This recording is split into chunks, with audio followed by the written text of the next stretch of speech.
It is a big meeting to address a seriously hot topic. Federal Finance Minister Bill Morneau is sitting down today with Ontario Finance Minister Charles Sousa and Toronto Mayor John Tory to talk about solutions for Canada's hottest housing market. Last month, the average price of a detached home in Toronto hit $1.5 million. That is an increase of 32.8% over the past year. Joining me now is personal finance expert Alex Kenjeev. Great to have you with us on this day today. It's a big day when it comes to talking about it.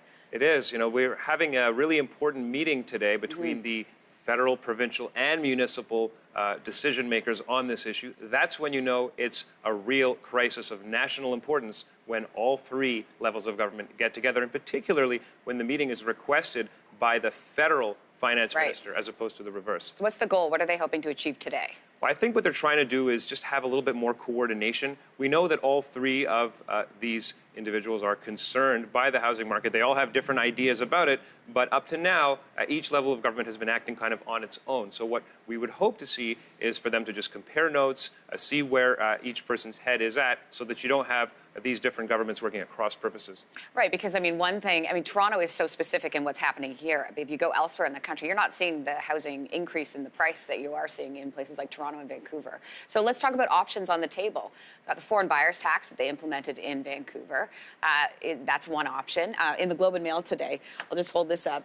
Ontario considering speculation tax on home purchases by non-residents. You can see that there. So that's another source telling the Globe and Mail that.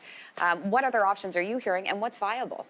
Well, this foreign buyers tax is interesting in particular because, people have lots of opinions on, is that a good idea? Is it not a good idea? A couple of years ago, lots of questions were being asked. Will it even have an effect? The difference is that now we have the data from Vancouver, and the effect over there has been dramatic and immediate. The sales are down double-digit percentages. Active listings are down, I think, 18% across the province, 37% in Vancouver. And the total dollar transaction volume is down about 45% across the province of BC. I mean, that's an incredible change. So the challenge for Toronto is whether these people think a foreign buyers tax in isolation is a good idea or not. They're now facing a situation where that tax is something that exists in the other hot real estate market. And so you never kind of want to be the one without a certain tax, because that's when you can have capital actually being pushed towards the Toronto market. We know that at the provincial level, the provincial Liberals are concerned about more targeted groups that are in need of help, groups like homeless people, families of modest means. So I would expect to see some targeted measures there. And the rental market, too, is going to be talked about today. Let's talk about the expression housing bubble. Will it burst? Are we there yet?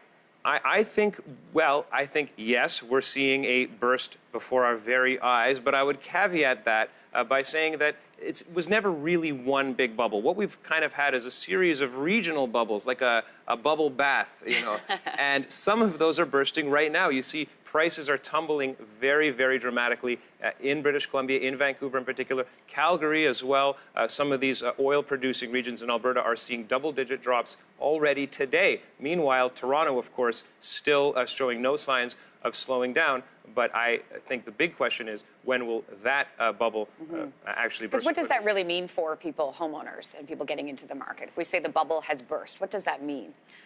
Well, in one way, it doesn't change that much for certain people. So let's say that last month, you had a certain mortgage payment that you were paying every month. Well, now suddenly, okay, on paper, your house is worth a lot less, and okay, that hurts psychologically, but in a sense, nothing has changed. Your payment is the same. And by the way, if you need to sell your house and move, that's also okay, because as long as the house you're moving into has also dropped in value, it's kind of a wash, or so it seems.